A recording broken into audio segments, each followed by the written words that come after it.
محمد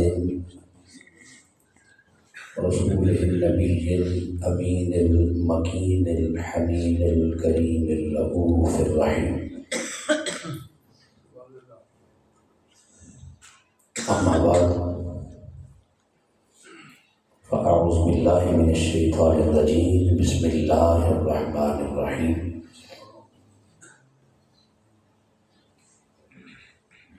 قتل الإنسان ما أكفره من أي شيء خلقه من نطفة خلقه فقدره ثم السبيل يسره ثم أماته فأقبره. صدق اللہ العظیم. ان اللہ وملائکتہ یصلون علی النبی یا ایھا الذین آمنوا صلوا علیہ وسلموا تسلیما.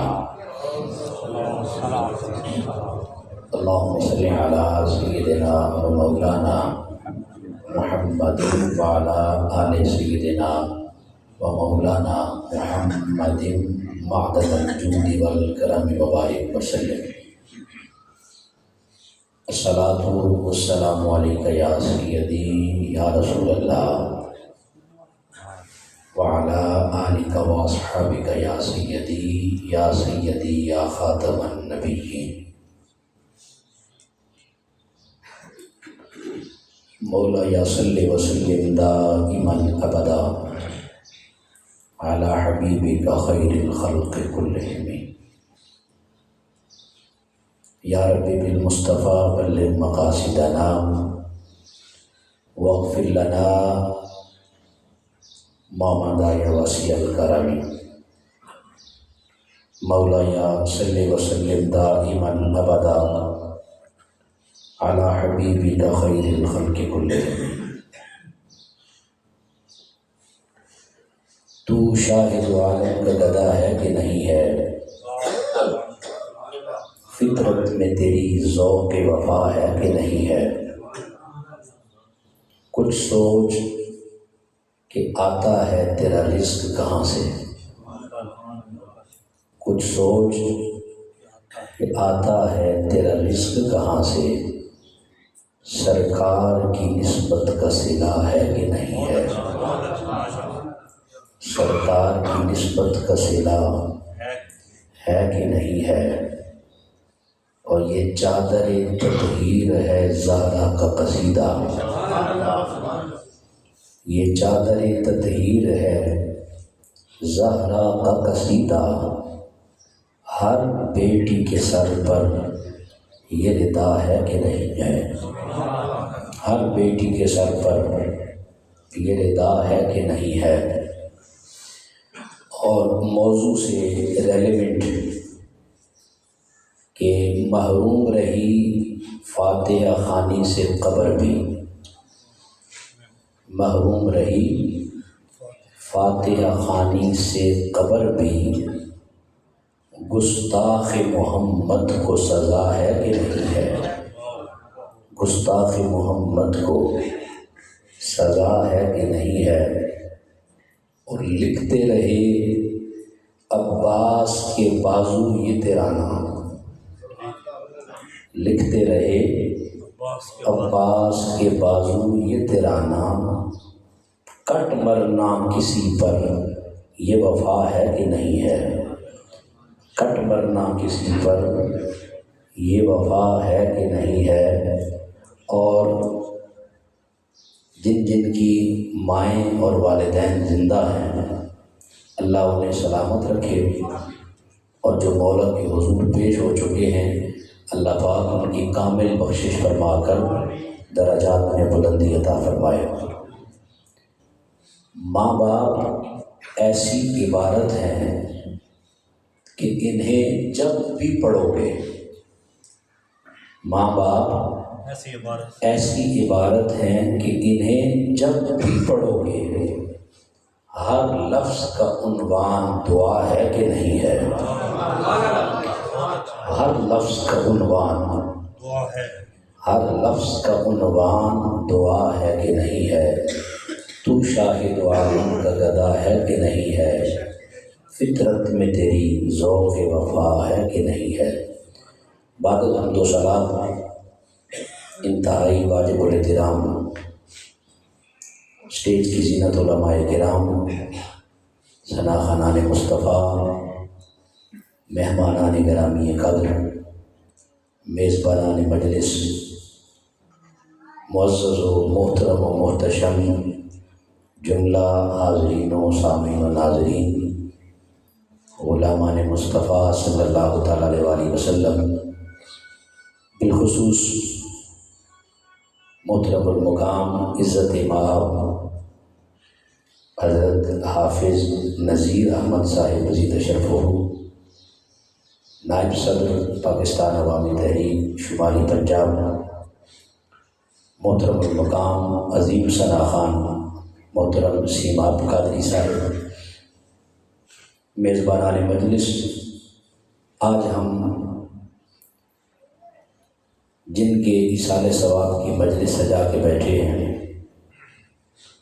محترم چودھری محمد یوسف کہوٹ مرحوم، جو اس دار فنا سے دار بقا کی جانب کوچ کر چکے ہیں، ان کے خاندان کے جتنے افراد، فیملی، لواحقین، برادران اور صاحبزادگان، میں تمام سے دلی تعزیت کا اظہار کرتا ہوں اور دعا گو ہوں کہ اللہ تبارک و تعالی دنیا میں رہتے ہوئے بتقاضۂ بشریت، جانتے ہوئے نہ جانتے ہوئے، دانستہ طور پر نادانستہ طور پر، حقوق اللہ یا حقوق العباد میں سے جو کمی بیشی چودھری محمد یوسف کہوٹ صاحب سے رہ گئی ہو،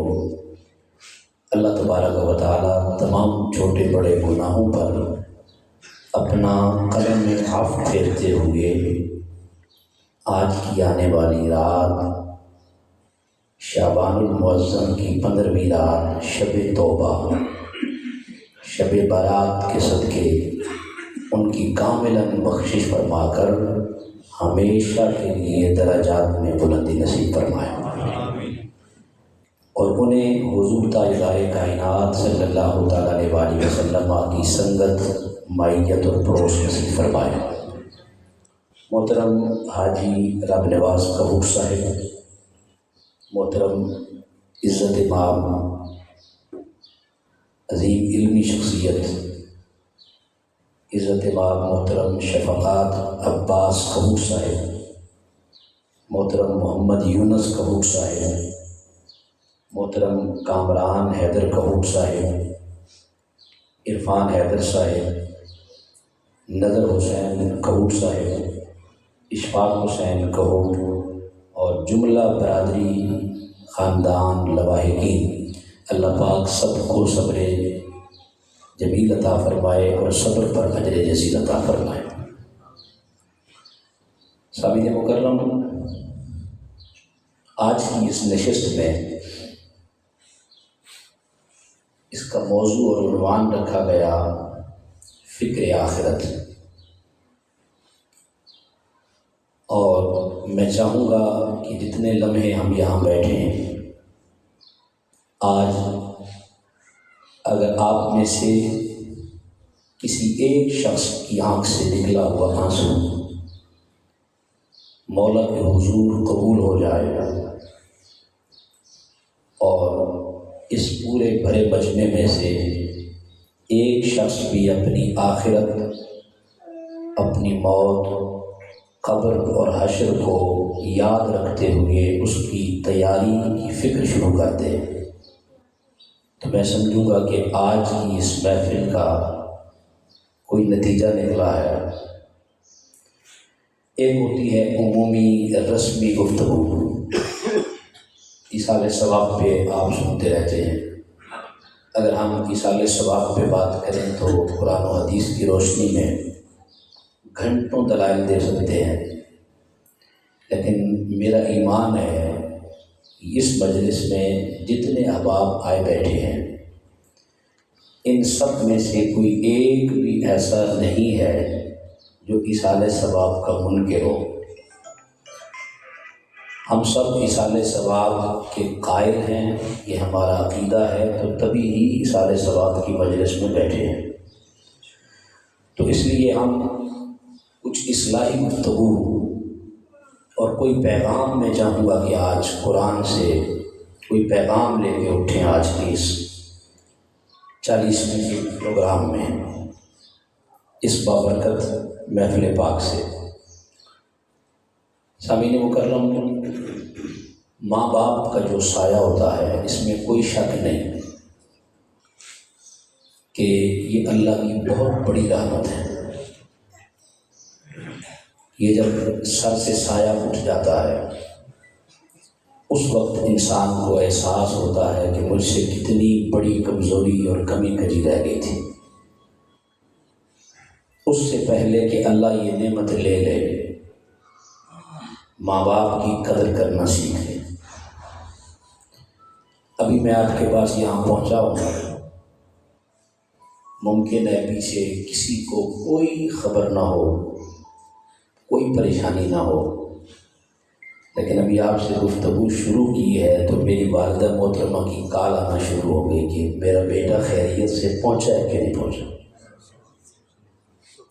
یہ وہ عظیم نعمت ہے۔ حضور تاجدار کائنات نے ارشاد فرمایا، الجنت تحت اقدام الامہات، تمہاری جنت اللہ نے تمہاری ماں کے قدموں کے نیچے رکھی ہے۔ جنت کہاں ہے؟ جہاں جبرائیل امین کا گھر ہے۔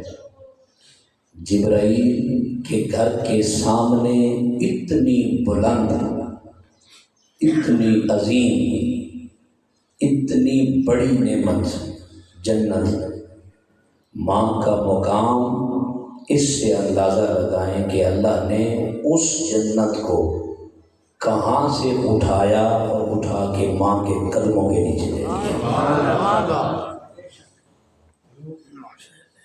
پھر والد گرامی جو ہوتے ہیں، والدین میں سے ہم اکثر و بیشتر معاشرے میں دیکھتے ہیں کہ ماں کی شان بیان ہوتی ہے تو لوگ باپ کو بھول جاتے ہیں، باپ کو بھول جاتے ہیں۔ حالانکہ حضور تاجدار کائنات نے فرمایا کہ اگر تم نماز بھی پڑھو، تہجد گزاری بھی ہو، نوافل بھی ہو، حج بھی ہو، زکوٰۃ بھی ہو، صدقات و خیرات بھی ہوں، نیکیاں، خیر بھلائی بھی ہو، سب کچھ ہو، مگر تمہیں اندازہ نہ ہو رہا ہو کہ تمہارے ان سارے اعمال پہ تمہارا مولا بھی راضی ہے کہ نہیں، تو پھر تھرمامیٹر دیا حضور نے، فرمایا وہ جنت جو تیری ماں کے قدموں کے نیچے ہے، اس جنت کے مالک کی رضا کا پیمانہ اور تھرمامیٹر یہ دیا، فرمایا صبح کے وقت اٹھو، اٹھ کر اپنے والد کے چہرے کو دیکھو، اگر تمہارا والد مسکرا کے تم سے بات کرتا ہے، تمہارے اوپر راضی ہے، تو سمجھ جاؤ کہ تمہارا مولا بھی تم سے راضی ہے۔ وہ مولا راضی ہوگا تو ماں کی خدمت کے صلے میں جنت عطا کرے گا۔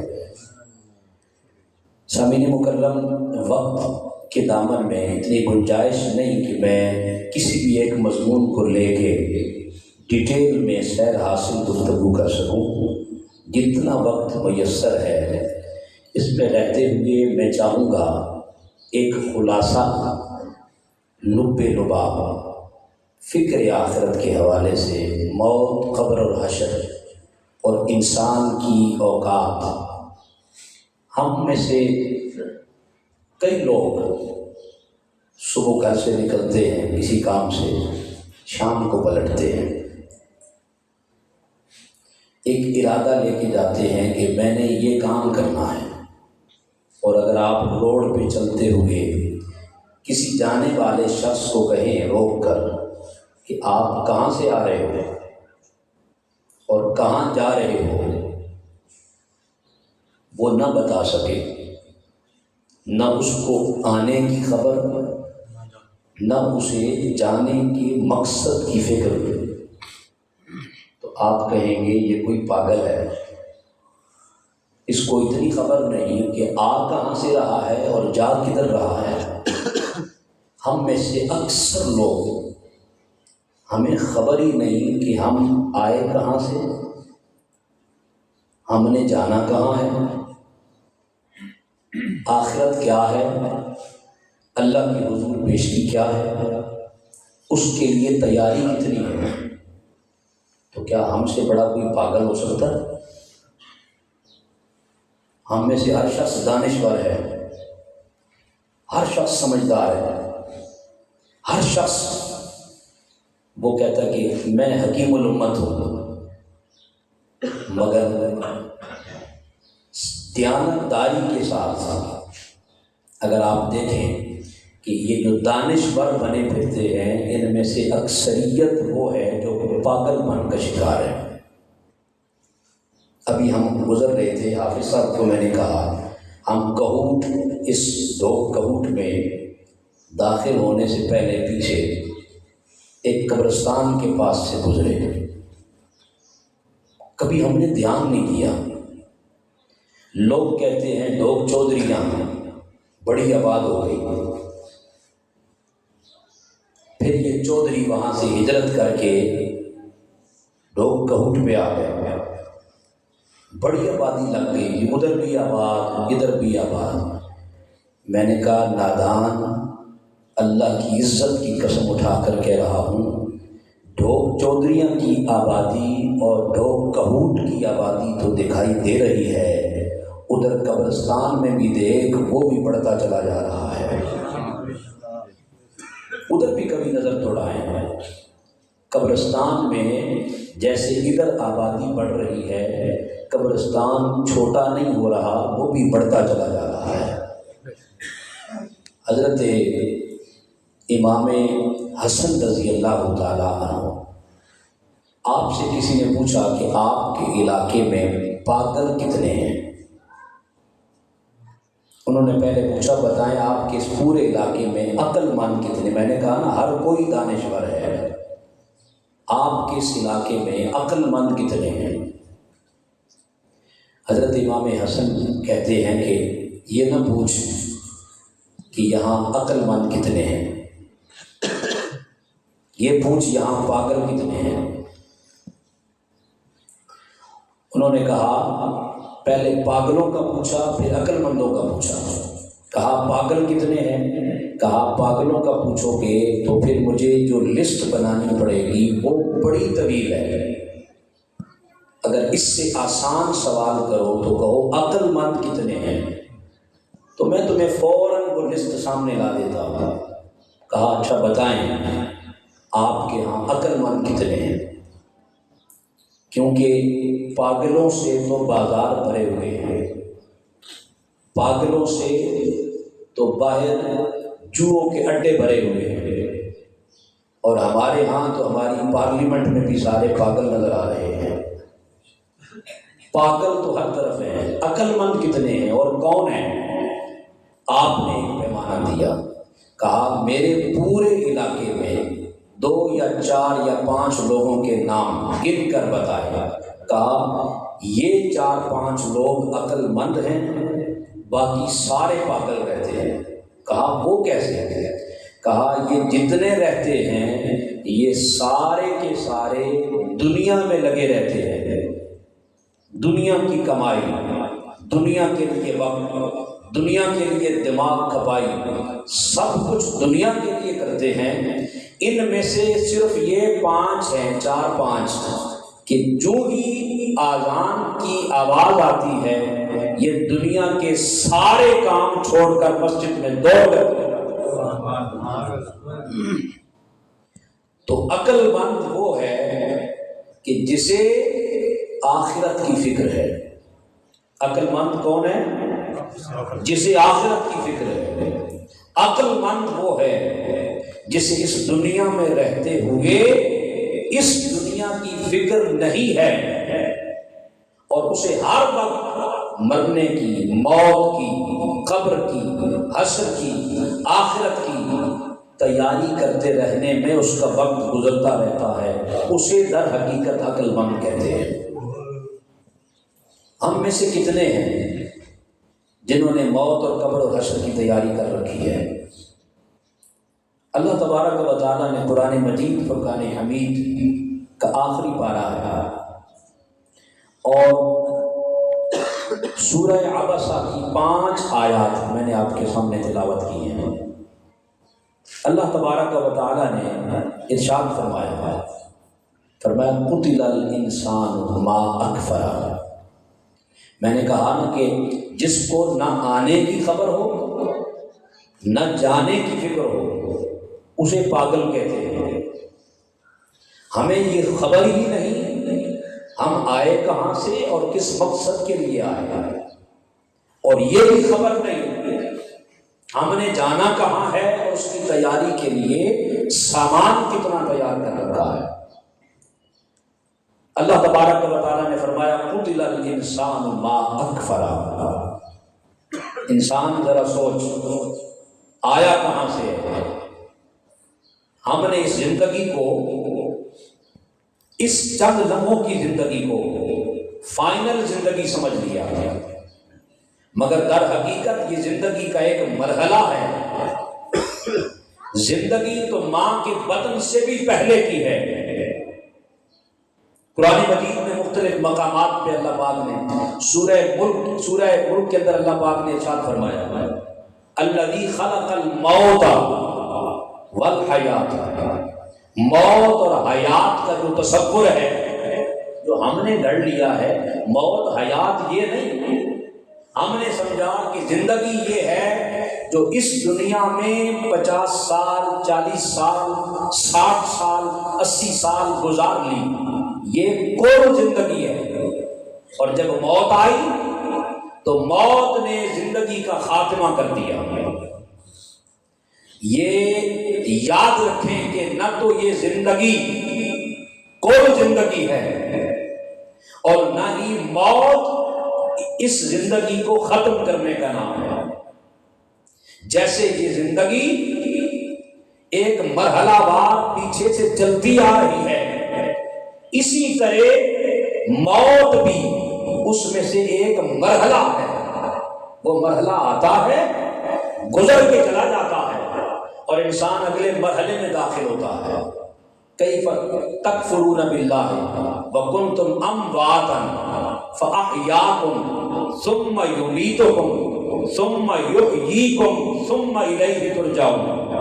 آپ کوئی بھی آیت پڑھیں انا للہ و انا الیہ راجعون، کل نفس ذائقۃ الموت ثم الینا ترجعون، جو بھی آیت اس سے ریلیونٹ آپ پڑھتے جائیں گے قرآن مجید میں، ہر آیت یہ بتاتی ہے کہ تمہاری آنے کا بھی مقصد ہے، جانے کا بھی مقصد ہے، اور پھر تم سب نے پلٹ کر موت کے حضور پیش ہونا ہے، سب نے پلٹ کر وہاں جانا ہے۔ سامعین مکرم، یہ انسان جو آیا تھا اس کا مقصد کیا تھا؟ مقصد حیات کیا تھا؟ ذرا توجہ سے آپ، میں بالکل نچوڑ دے کے آپ سے اس مختصر سے وقت میں، آدھا گھنٹہ باقی ہے، میں چاہوں گا اس میں گفتگو کو وائنڈ اپ کروں۔ انسان آیا ماں کے بطن میں، بطن مادر سے پہلے، جس کو اللہ پاک نے کہا نا کیف تکفرون باللہ وکنتم امواتا، پہلے تم مردہ تھے۔ یہ عالم ارواح کی بات ہو رہی ہے، اس وقت مردہ نہیں تھے۔ جو زندگی ہماری سمجھ، ہمارے شعور اور ہماری آنکھ سے غائب ہے، اس کو اللہ پاک نے مردہ کہا۔ وگرنہ انسان تب سے زندہ ہے۔ عالم ارواح میں اللہ پاک نے انسان پہ کرم کیا۔ کرم کیا ہوا؟ فرمایا بندے میں نے بڑی مخلوقات بنائی ہیں، مگر ان سب میں سے ایک انسان وہ بنایا ہے جو میری قدرت کا حسین شاہکار دکھائی دیتا ہے۔ کون انسان؟ اب ذرا غور کریں گے تو ہمیں اندازہ ہوگا کہ انسان کی اصل اوقات کیا ہے، اسے عزت کہاں سے ملی، شہرت کس کے صدقے ملی، اتنی تعظیم عالم ارواح سے لے کر دنیا میں آنے تک، اور یہاں سے موت کے بعد قبر میں جانے تک، اور پھر حشر کے میدان میں اٹھائے جانے تک، یہ جتنا مرحلہ ہے اس میں یہ انسان کو جو کچھ ملا ہے وہ ملا کس کے صدقے سے ہے، اس کی اپنی اوقات کیا تھی۔ اللہ پاک نے قرآن مجید کی سورۃ الدہر کے اندر ارشاد فرمایا هل اتی علی الانسان حین من الدہر لم یکن شیئا مذکورا۔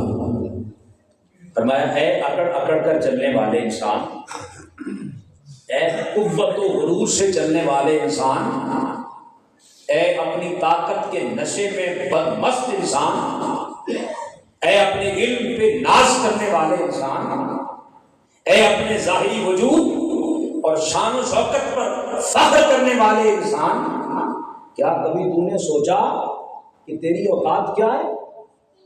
تو وہ ہے جو رات کی تاریکیوں میں ایک گندے قطرے نطفہ سے پیدا ہونے والا انسان۔ ابھی ان آیات میں بھی میں ایکسپلین کروں گا کہ اس انسان کی پہلے اوقات کیا تھی۔ کہا تو رات کی تاریکی میں اس قطرے سے بنایا گیا جو تیرے پاک وجود یا پاک کپڑوں پہ لگ جائے تو وہ بھی ناپاک ہو جاتے ہیں۔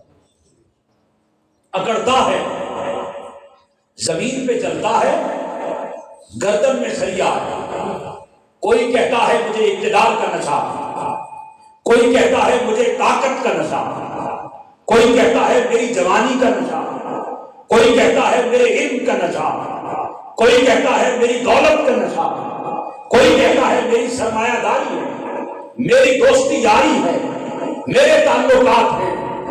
وہ اکڑتا پھرتا ہے۔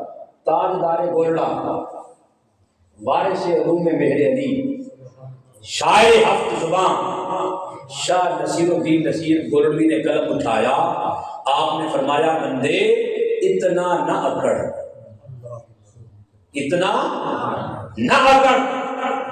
گولڈا شریف سے عقیدت رکھنے والوں، تاجدار گولڈا کا پیغام کا اتنا نہ اکڑ، نہ اتنے جذبات میں رہ، حد سے نہ گزر، دائرہ ذات میں رہ، ایک قطرہ ناپاک نسب ہے تیرا۔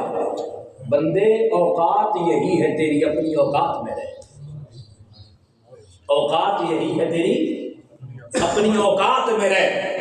سامعین مکرم، انسان کی اوقات کیا تھی، حیثیت کیا تھی، اس کا نام بھی کسی کی زبان پر نہیں آ سکتا تھا، اسے یاد بھی کوئی نہ کرتا تھا، اس کا نام بھی کوئی نہ لیتا تھا۔ اتنا گندا ایسا انسان، مگر آؤ یہی وہ انسان ہے۔ پھر پلٹ کے یہی قرآن ہے اور یہی عنوان ہے۔ اللہ پاک نے 4 قسمیں اٹھائیں، فرمایا والتین والزیتون وطور سینین وہذا البلد الامین۔ لقد لام تاکید کا، قد تحقیق کا لگا کر فرمایا یہ وہ انسان ہے، لقد خلقنا الانسان فی احسن تقویم، ہم نے اس انسان کو خوبصورت ترین سانچے میں ڈھال کر بنایا تھا۔ پھر کرم بالائے کرم کہ فاکرمہ ونعمہ، انسان کو نعمتیں دی، انسان پر کرم کیا، انسان کو اپنا نائب بنایا، انسان کو اپنا خلیفہ بنایا، انسان کو علم دیا، انسان کو شعور دیا، انسان کو عقل دی، انسان کو سوچ دی، انسان کو تدبر دیا، انسان کو نعمتیں دی، اور پھر پلٹ کر وہ مقام آیا، فرمایا یہ وہ انسان ہے جسے ہم نے کل مخلوقات میں سے چن کر بنا کر اسے اشرف المخلوقات بنا، اسے اعلیٰ ترین درجہ دیا، اسے بلند ترین مقام دیا۔ اتنا بلند مقام، سوال پیدا ہوتا ہے انسان کو یہ عزتیں کہاں سے ملی، انسان کو یہ وقار کیسے ملا، انسان کو یہ تعظیم کیسے ملی، انسان کو یہ خوبصورتی کہاں سے ملی؟ سامعین مکرم، یہ انسان اشرف المخلوقات کے درجے پر پہنچنے کے بعد انسان کی انسانیت کی انتہا تھی، اور جہاں پر انسان کی انسانیت کی انتہا ہو جائے وہاں سے حکیم کی حکمت کی ابتدا ہوتی ہے، جہاں پر حکیم کی حکمت کی انتہا ہو جائے وہاں سے مومن کی فراست کی ابتدا ہوتی ہے، جہاں پر مومن کی فراست کی انتہا ہو جائے وہاں سے ولی کی ولایت کی ابتدا ہوتی ہے، جہاں پر ولی کی ولایت کی انتہا ہو جائے وہاں سے صحابہ کی صحابیت کی ابتدا ہوتی ہے، جہاں پر صحابہ کی صحابیت کی انتہا ہو جائے وہاں سے انبیاء اور رسل کی نبوت و رسالت کی ابتدا ہوتی ہے،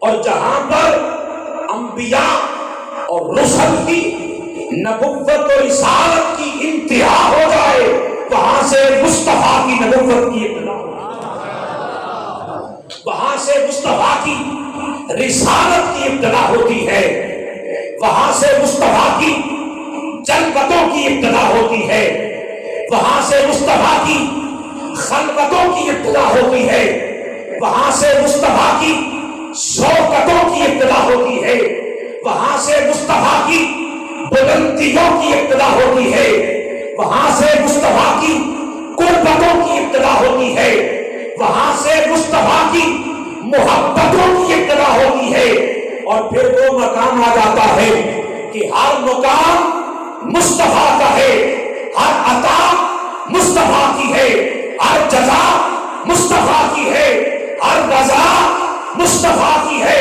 تو جب ہر رضا مصطفیٰ کی ہوئی تو خود خدا بھی مصطفیٰ کا ہوا، تو پھر کہہ دیجیے کہ شاہوں سے ملا ہے نہ سکندر سے ملا ہے، اللہ کا عرفان تیرے در سے ملا ہے، اوروں کو ملا ہے تو مقدر سے ملا ہے، آقا ہم کو تو مقدر بھی تیرے در سے، اوروں کو ملا ہے تو مقدر سے ملا ہے، آقا ہم تو وہ مقدر والے ہیں جن کو مقدر بھی آپ کے در دولت سے ملا ہے۔ یہ شان، یہ رفعت، یہ مقام، یہ بلندی، یہ عظمت انسان کو کہاں سے ملی؟ یہ فقط صدقہ ہے حضور علیہ الصلوۃ والسلام کے نالین پاک، جس کے صدقے یہ خیرات ملی۔ اور پھر میں عرض کر رہا تھا عالم ارواح میں آپ، میں، ہم سب موجود تھے۔ عالم ارواح میں اللہ پاک نے انسان کو تخلیق کیا اور بنانے کے بعد فرمایا یہ میرا انسان اشرف المخلوقات ہے، یہ انسان مسجود ملائکہ ہے، یہ انسان میرا نائب ہے، یہ انسان میرا خلیفہ ہے۔ ذرا غور کریں اللہ نے بندے کو کیا کچھ عطا کیا ہے، ہم نے مولا کے لیے کیا کیا،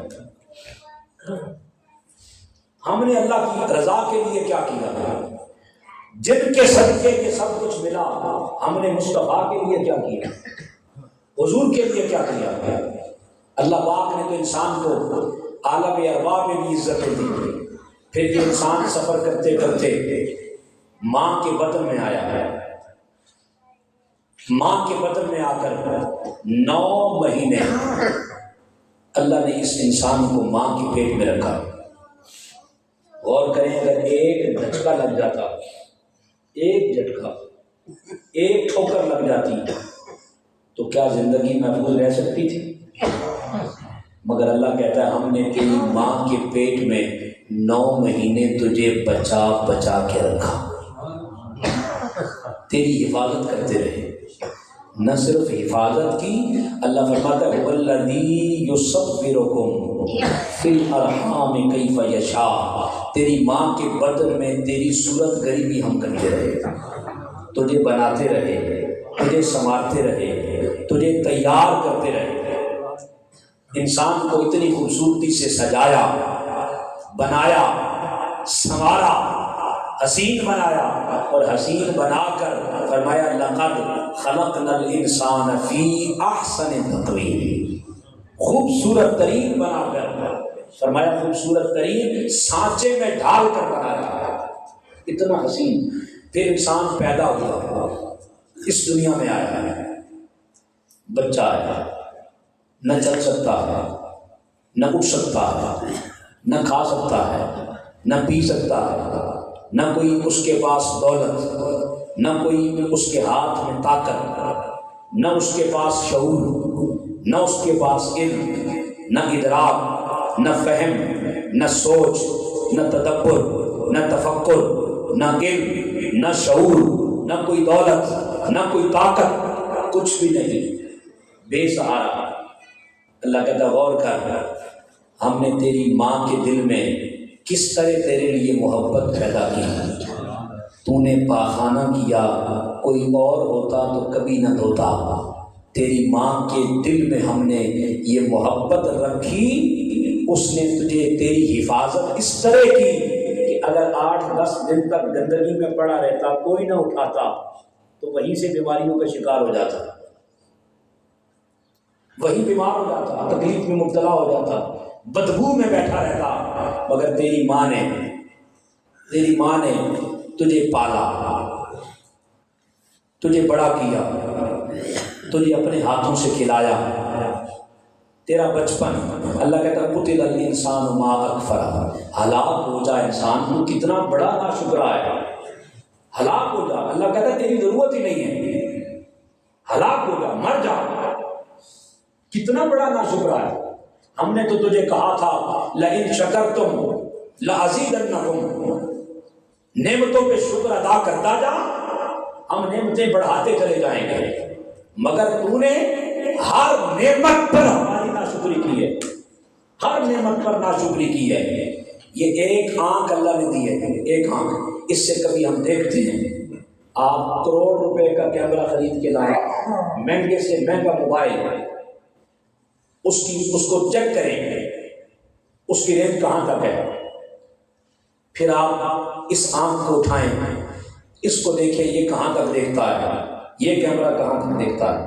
اور اگر وہ کیمرہ پیسوں سے خریدا جا سکتا ہے, ٹوٹ جائے تو اور مل جاتا ہے, آنکھ کا ایک ڈیلا خراب ہو جائے, کروڑوں نہیں اربوں بھی لگاتے پھرے, اللہ کا یہ دیا ہوا کیمرہ کبھی پلٹ کر واپس نہیں آ سکتا. ایک ایک نعمت پہ غور کرتے چلے جائیں. اللہ کہتے پھر تو بچہ تھا, تیرا بچپن. پھر آگے اگلی آیت مقدسہ میں اللہ پاک نے فرمایا من ای شیء خلقہ, تو نے سوچا کبھی تیری تخلیق کس شے سے ہوئی. من نطفہ, نطفے سے تجھے بنایا گیا ہے.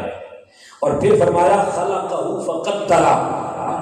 آج مرد کہتا ہے میں تو مرد ہوں, میں الرجال قوامون علی النساء, مرد تو بڑا قوی ہوتا ہے عورتوں پہ, لہذا جب جی میں آئے دبوچ لو عورت کو, مکے مارو, کسن مارو, چپیڑے مارو, اس کے بعد کھینچو. کیوں؟ اس لیے کہ عورت کمزور ہے, میں طاقتور ہوں. مرد کہتا ہے میں طاقتور ہوں. اللہ کہتا ہے غور کر, جب ماں کے بطن میں ہم تجھے تیار کر رہے تھے, خلقہ فقدرہ, تیری جنس کو تو نے متعین نہیں کیا تھا, ہم نے متعین کیا تھا. تجھے مرد بنانا ہے کہ عورت بنانا ہے؟ ہم چاہتے تو تجھے عورت بنا دیتے, تیرا تو کیا کر سکتا تھا, تجھے مرد بنایا. پھر تجھے آگے اللہ پاک نے ثم السبیل یسرا، پھر تیری زندگی کو ہم نے آسان کیا، تیری زندگی کو، یہ قرآن مجید بول کی گفتگو کر رہا ہے اللہ پاک، جوڑ رہا ہے، ثم السبیل یسرا، پھر تیری زندگی کو ہم نے کیا کیا؟ آسان بنایا۔ کیسے؟ بچہ تھا، چل نہیں سکتا، اللہ نے چلنا سکھایا، بول نہیں سکتا، اللہ نے بولنا سکھایا، کھا نہیں سکتا، اللہ نے کھانا سکھایا، پی نہیں سکتا، اللہ نے پینا سکھایا، اندھیروں میں بھٹک رہا تھا، اللہ نے علم کا نور عطا کیا، شعور دیا، پھر آہستہ آہستہ تو بڑا ہوتا گیا، بڑا ہوتا گیا، جو بڑا ہوتا گیا، بجائے اس کے کہ تو آخرت کی اور زیادہ فکر میں لگ جاتا، تو دنیا میں گم ہوتا گیا، ایسا گم ہوا کہ تو اپنے رب کو بلا بیٹھا، اور ایسا بلایا جب تیری جوانی آ گئی، جب تیری جوانی آ گئی، جوانی میں تجھے طاقت دی، اب تو طاقت کے نشے میں بد مست پھرتا ہے، تو کہتا ہے کوئی میرا مقابلہ کرنے والا؟ آؤ، ہے کوئی جنے کا پتر؟ لاوے میرے نال چپی، ہے کوئی جنے کا پتر؟ آؤ میرے نال کھیل کبڈی، میں جناب ایسے کر دیتا ہوں، میں ایک مکہ مار کے بے ہوش کر دیتا ہوں، میں بڑے سے بڑے پہلوان کو بھی زیر کر دیتا ہوں۔ اللہ کہتا کبھی غور کر، جب کچھ نہ تھا ہم نے تجھے کیا کچھ دیا، اب تیری طاقت آ گئی، تو طاقت کے نشے میں بدمست ہونے لگا تھا، اور اتنا بدمست ہوا مولا کو بلا بیٹھا، اس مالک کو بلا بیٹھا جس نے تجھے عالم ارواح سے لے کر ماں کے بدن تک، بدن مادر سے لے کر دنیا میں آنے تک، اور یہاں سے جوانی تک، جوانی سے بڑھاپا، بڑھاپے سے موت، موت کے بعد قبر، اور قبر کے بعد تجھے حشر کے میدان میں مصطفیٰ کے صدقے اتنے پروٹوکول سے اٹھایا جائے گا۔ اس خدا کو بلا بیٹھا، طاقت آئی، طاقت کا نشہ ہے، نہ کسی کی سنتا ہے، نہ کسی کے ساتھ بیٹھتا ہے، اکڑتا پھرتا ہے۔ اللہ پاک فرماتا پھر کیا ہوا؟ پھر آہستہ آہستہ تیری جوانی کا سورج ڈھلنے لگا، بڑھاپا آنے لگا، جب بڑھاپا آنے لگا تو کمزوریوں نے گھیر لیا، کمزوری آ گئی، بیماری آ گئی، اور بیماریوں کا عالم یہ ہوا کہ ابھی کرونا آیا، آپ نے دیکھا غیر تو غیر اپنوں نے بھی چارپائی اٹھائی، کہا پیر برآمدے میں رکھ دو، کھانستا ہے تو کہیں جراثیم نہ پھیل جائے۔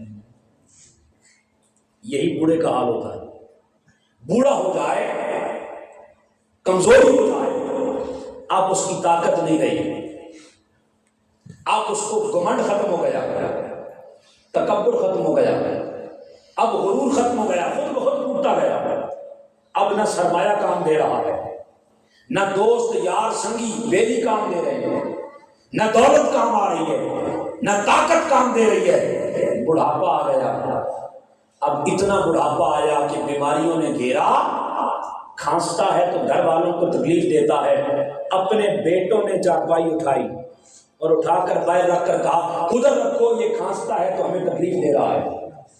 اب ان لفظوں پہ غور کرنا ہے، آخری آیت مقدسہ پڑھ رہا ہوں، اللہ پاک نے فرمایا ثم اماتہ فاقبرہ، پھر ہم نے تجھے موت دی تو یہ بھی تیرے اوپر احسان کیا، اگر وہ موت نہ دیتا تو بتا تو کیا کرتا، اگر نہ مارتا اس حال میں پڑا رہتا، نہ زندگی کا مزہ لیتا ہے، نہ موت آتی ہے۔ اللہ پاک نے فرمایا اسرائیل اب دیر نہ کر، اسے سارے چھوڑ گئے مگر میں تو اس کا رب ہوں نا، اس حال میں میں اسے تنہا نہیں چھوڑ سکتا۔ مولا کیا کریں؟ اسرائیل کو حکم ہوا، فرمایا جاؤ اس کی روح نکالو۔ اب اسرائیل آیا، روح اور جسم کا کنیکشن توڑا، وجود رہ گیا، روح نکل گئی۔ جب روح نکلی اب جسم پڑا ہے بے جان، یہودی بھی مرتا ہے، سکھ بھی مرتا ہے، نصرانی بھی مرتا ہے، غیر مسلم بھی مرتے ہیں۔ کبھی کسی کو ایسا پروٹوکول ملا کسی کو جلا دیا جاتا ہے، کسی کو گھسیٹ کے گندگی کے ڈھیر پہ پھینکا جاتا ہے، جانور بھی مر جاتا ہے، اگر حرام ہو جائے کوئی حلال جانور اس کو بھی گھسیٹ کے اس گندگی کے ڈھیر پہ پھینکتے ہیں، کتا مر جائے اسے بھی اٹھا کر گندگی کے ڈھیر پہ پھینکتے ہیں۔ مگر اب آئیں، ایک تو اپنی قسمت پہ ناز کریں اور دوسرا اپنی آخرت کی فکر میں لگ جائیں۔ سامعین مکرم، حکم ہوتا ہے اور میرے حبیب اپنی امت کو میرا پیغام سنا دے، بازار جاؤ ایسا کپڑا خرید کر لاؤ جس کے اوپر داغ اور دھبا بھی نہیں ہونا چاہیے۔ اب کیا کرنا ہے؟ فرمایا میرے حبیب انہیں بتا، اب اس کو غسل دو، اور غسل دیتے ہوئے یہ یاد رکھنا کہ پانی زیادہ گرم بھی نہیں ہونا چاہیے۔ مولا کتنا خیال رکھتا ہے اپنے بندے کا۔ یہ بندہ چند دموں کی زندگی میں مولا کو بھلا بیٹھا، آخرت کی فکر کو بھلا بیٹھا، مولا کی حضوری کو بھلا بیٹھا، اس کی بارگاہ میں پیشگی کو بھلا بیٹھا۔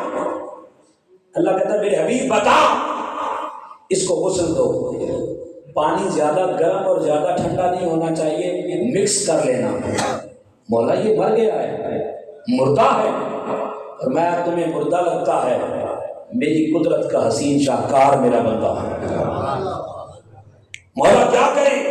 فرمایا اس پانی میں تھوڑے سے بیری کے پتے بھی ڈال لینا۔ آپ نے بھی جانا ہے، میں نے بھی جانا ہے، ہر روز آئے روز ہم کسی نہ کسی میت کو اٹھا کر لے جا رہے ہوتے ہیں، لیکن کبھی غور کیا ہم نے؟ یہ آخرت کا سفر کر چکا، ہم نے کتنی تیاری کر رکھی ہے؟ اللہ کہتا ہے میرے حبیب اپنے غلاموں کو بتا، اس کو غسل دو، اس کو کفن دو، اور تیار کر کے اس کے اوپر خوشبوئیں چھڑکو، اسے دلہا بناؤ۔ مولا تیار کر دیا، فرمایا 4-8 بندے لگ کر اس کی چارپائی کو بڑے پروٹوکول سے اوپر اٹھانا ہے، بڑی عزت، شان، شوکت، عظمت کے ساتھ اٹھاؤ۔ چارپائی کو اٹھایا، فرمایا خبردار اسے دھچکا بھی نہ لگنے دینا، دھکا بھی نہ لگنے دینا۔ مولا ساری زندگی تو دھکے کھاتا رہا ہے، فرمایا جب تک لوگوں کے رحم و کرم پہ تھا دھکے کھاتا رہا، اب مجھ مولا کے رحم و کرم پہ آ گیا۔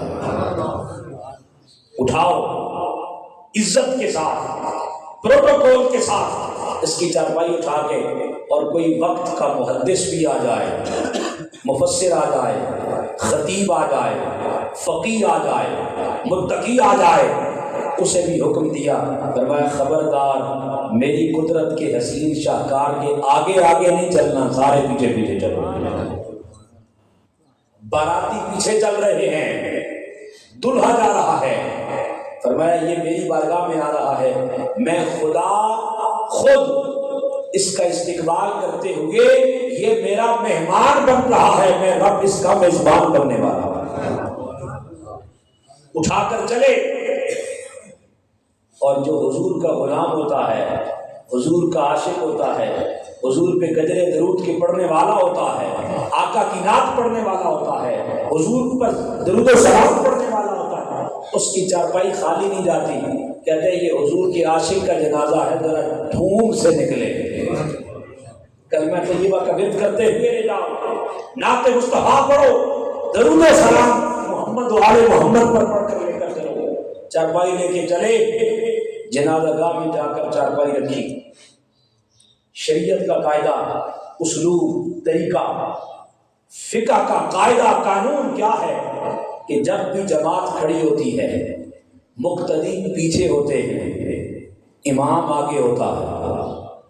امام، یہ امام کا رتبہ، امام کی شان، امام کا مقام ہے، وہ آگے ہوتا ہے، مقتدی پیچھے ہوتے ہیں۔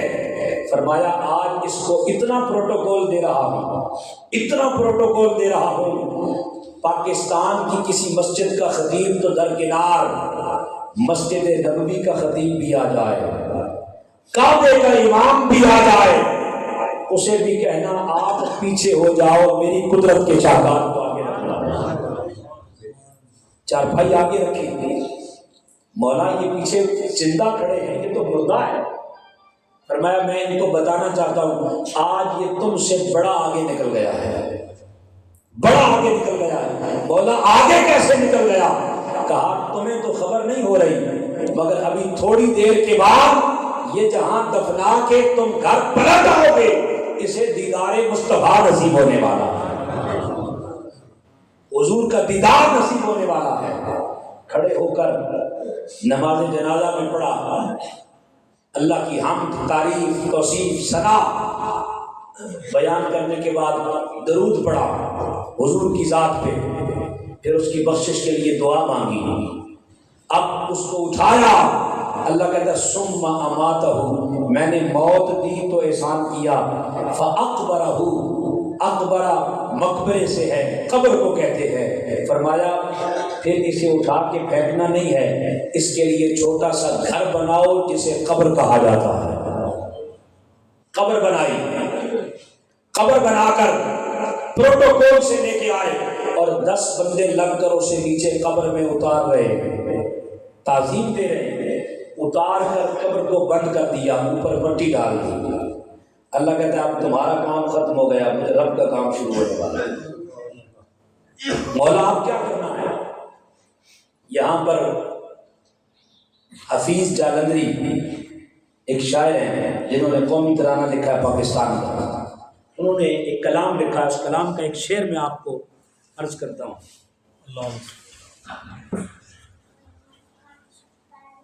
وہ کہتے ہیں لوگوں یہ مجھے اتنی عزت کیوں دے رہے ہو، نہلا کیوں رہے ہو، غسل کیوں دے رہے ہو، تیار کیوں کر رہے ہو؟ اگر تم نے مجھے مٹی کے حوالے کرنا ہے تو پھر مجھے اتنے غسل دے کے اتنے صاف اس کپڑے میں، کفن میں کس لیے دے کر بھیج رہے ہو؟ انہوں نے شعر لکھا اور انہوں نے کہا جہاں قطرے کو ترسایا گیا، جہاں قطرے کو ترسایا گیا وہیں ڈوبا ہوا پایا گیا، جہاں قطرے کو ترسایا گیا وہیں ڈوبا ہوا پایا گیا ہوں، اور اگر سپرد خاک ہی کرنا ہے مجھ کو تو پھر کاہے کو نہلایا گیا؟ سپرد خاک ہی کرنا ہے مجھ کو تو کاہے کو نہلایا گیا؟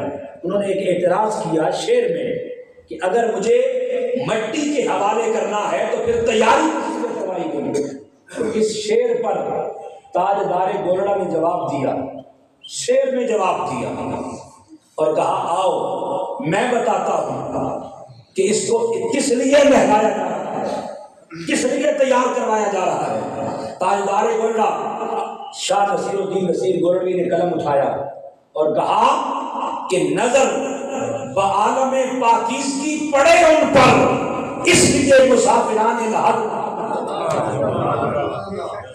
نظر بعالم پاکیزگی پڑے ان پر، اس لیے مسافران لحد نہا کر چلے۔ تاجدار گولڑا کہتے ہیں اس لیے غسل دیا جا رہا ہے، اس لیے خوشبوئیں لگائی جا رہی ہیں، اس لیے نہلایا جا رہا ہے، اس لیے پاک صاف کیا جا رہا ہے کہ تمہیں قبر کی رات آنے والی ہے، تمہیں چہرہ مصطفیٰ دکھا کر دیدار مصطفیٰ کرائے۔ سامعین مکرم، اب قبر میں دفنا کر لوگ گھر پلٹ آئے۔ امام بخاری کہتے ہیں کہ قبر میں ایک ہی سوال ہوگا، قبر میں ایک سوال ہوگا، اور وہ سوال کیا ہے؟ وہ سوال ہے ما کنت تقول فی حق ھذا الرجل محمد۔ ایک ہی سوال، بتا محمد مصطفیٰ، حضور کا چہرہ سامنے ہوگا، پوچھا جائے گا بتا ان کے بارے میں کیا کہا کرتا، یعنی معرفت مصطفیٰ کا سوال ہوگا، ایک سوال۔ اور یہاں رک کر ہم نے تو ٹھیکہ لے لیا، جنت میرے نام ہے، اتنی سستی جنت ہو گئی، اور ہم نے جنت کے ٹکٹ بانٹنا شروع کر دی۔ میں پورا کا پورا دین ہوں، میں دین کا ٹھیکیدار ہوں، میں جنتیں بانٹتا ہوں، جو مجھ سے اختلاف کرے گا اس کا ٹھکانہ اللہ جہنم بنا دے۔ ہم میں سے ہر ایک نے مور صبر کیے تھے، مگر آؤ میں ایک بات ضرور عرض کروں گا، اگر شفاعت مصطفیٰ پہ ہم گفتگو کریں تو اس پر بھی قرآن و حدیث کی روشنی میں دلائل کے انبار ہیں، اس میں کوئی شک نہیں کہ میرے آقا نے شفاعت کرنی ہے، شفاعت حضور نے کرنی ہے، آقا شفاعت فرمائیں گے، مگر میں اکثر کہتا ہوں کہیں ایسا نہ ہو کہ حشر کا میدان ہو، حضرت آدم علیہ السلام سے لے کر جناب حضرت عیسیٰ تک کوئی پیغمبر یا کسی پیغمبر کا کوئی امتی حضور کے سامنے کھڑا ہو کر کہے یا رسول اللہ صلی اللہ علیہ وسلم یہ بھی آپ کا ہے؟ بس ایک بات پلے باندھیں، یا آج کی اس اصحاب ثواب کی مجلس کا پیغام ہے، یا رسول اللہ یہ بھی آپ کا ہے؟ شفاعت حضور نے کرنی ہے، مگر کہیں ایسا نہ ہو کہ میرے آقا کو چہرہ پھیر کر شرمندگی سے بتانا پڑے کہ ہاں یہ میرا ہے، خود کو اس قابل بنا لیں کہ کوئی پوچھے تو آقا آنکھوں میں آنکھیں ڈال کر بتائیں ہاں یہ میرا ہے اور میں اس کا ہوں۔ کاش ہمارا اٹھنا بیٹھنا، ہمارا چلنا پھرنا، ہمارا جینا مرنا ایسا ہو جائے کہ ہم جب قبر میں جائیں تو قبر میں بھی حضور ضیاء الامت اکثر فرمایا کرتے تھے، پیر کرم شاہ صاحب النظری رحمۃ اللہ تعالی علیہ، وہ فرماتے تھے ایک تو وہ لوگ ہیں جو قبر میں جاتے ہیں تو ان سے حضور کے بارے میں پوچھا جاتا ہے، اگر حضور کی پہچان مل جائے تو جنت کی طرف سے کھڑکی کھول دی جاتی ہے، اگر معرفت مصطفیٰ نہ ملے تو بائیں جانب سے کھڑکی کھلتی ہے۔ جو لوگ کہتے ہیں قبر اندھیری کوٹھڑی ہے اندھیری کوٹھڑی ہے، جو کہتے ہیں قبر اندھیری رات ہے اندھیری رات، قبر کے اندر اژدہا، سانپ، بچھو، عذاب سب کچھ ہے، مگر اس کے لیے جس نے چہرہ مصطفیٰ کو نہ پہچانا، اور جس کو چہرہ مصطفیٰ کی پہچان ہو گئی اس کے لیے دائیں جانب سے کھڑکی کھلے گی۔ اور حضور ضیاء الامت فرماتے تھے ایک تو وہ لوگ ہیں جن کا حضور سے پوچھا جاتا، جن کے بارے میں حضور کا سوال کیا جاتا ہے، اور اکثر ایسے حضور کے عاشق ہوتے ہیں، ایسے غلام ہوتے ہیں، قبر میں جاتے ہیں پہلی رات آتی ہے، ان سے پوچھا جاتا ہے، حضور کے بارے میں سوال کیا جاتا ہے، اور آقا آگے بڑھ کر فرماتے ہیں فرشتوں اس سے نہ پوچھو میں کون ہوں، مجھ سے پوچھو میرا کیسا خوش نصیب عاشق قبر میں آیا۔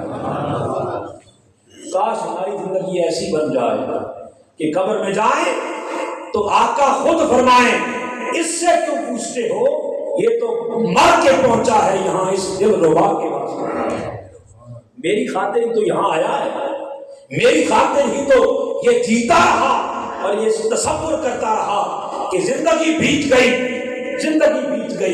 یہ کہتے کہتے کہ میں سو جاؤں یا مصطفیٰ کہتے کہتے، کھلے آنکھ صلی اللہ کہتے کہتے، اور یہ زندگی بھر میری باتیں پڑھتا تھا، مجھ پہ درود پڑھتا تھا، میرا ذکر کرتا تھا، میرے نام پہ بے چین ہو جاتا تھا، میرے مدینے کے لیے روتا تھا، تڑپتا تھا، مچلتا تھا، اور کہتا تھا میرا تن من دن سب کچھ لٹتا ہے تو لٹ جائے ایک بار دیدار مصطفیٰ۔ یہ زندگی بھر تو اسی خاطر جیتا تھا، اب مر کے یہاں آیا ہے، اس سے نہ پوچھو کہ میں کون ہوں، مجھ سے پوچھو کیسا خوش نصیب آج قبر میں آیا۔ ہماری زندگی کاش کی ایسی بن جائے۔ سامعین مکرم آئیں، وقت اختتام پذیر ہو رہا ہے، میں اس پیغام کے ساتھ اجازت چاہوں گا، آج کی اس محفل پاک میں ہم نے جو سنا اس کا لب لباب، اس کا پیغام یہ ہے، آپ نے دیکھا اپنے ہاتھوں سے چودھری یوسف صاحب کی آپ نے چارپائی اٹھائی، کندھے دیے ہوں گے کئیوں نے، جنازہ پڑھا ہوگا، پھر کئیوں نے دفناتے ہوئے دیکھا ہوگا، اسی طرح آئے روز یہ کام ہم کرتے چلے آ رہے ہیں، مگر ہم نے کبھی سوچا نہیں کہ زندگی کی فرصت کتنی باقی ہے، ہم نے کتنی تیاری کر لی آخرت کے لیے، فکر نہ رہی، نہ آخرت کی فکر رہی، نہ موت قبر حشر کی فکر رہی، آج یہ پیغام لے کے اٹھیں، ایک تو یہ دعا کریں، ایک یہ دعا کریں، اور یہی میرا پیغام ہے کہ عشق سرکار کی ایک شمع جلا لو دل میں، بعد مرنے کے لحد میں بھی اجالا ہوگا۔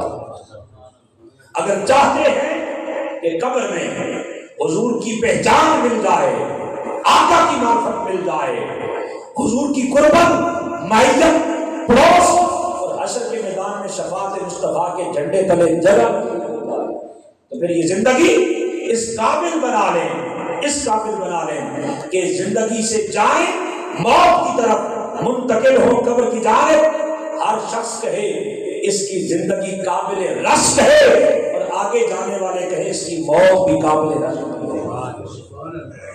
کاش کہ ہماری زندگی ایسی بن جائے۔ آئیں ہم میں سے ہر شخص آج کی آنے والی رات، شب برات، شبان المعظم کی 15ویں رات، یہ شب توبہ ہے، رب سے ٹوٹا ہوا تعلق جوڑنے کی رات ہے۔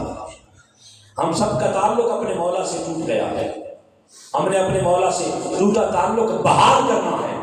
اور شیخ سعدی کہتے ہیں رحمت حق بہانہ بھی جویت، اللہ کی رحمت بہانے تراشتی ہے، کبھی شب برات دیتی ہے، کبھی شب قدر دیتی ہے، کبھی رمضان کا مہینہ دیتی ہے، کبھی شب معراج دیتی ہے، برکت کے لمحات عطا کرتی ہے، قبولیت کی گھڑیاں دیتی ہے۔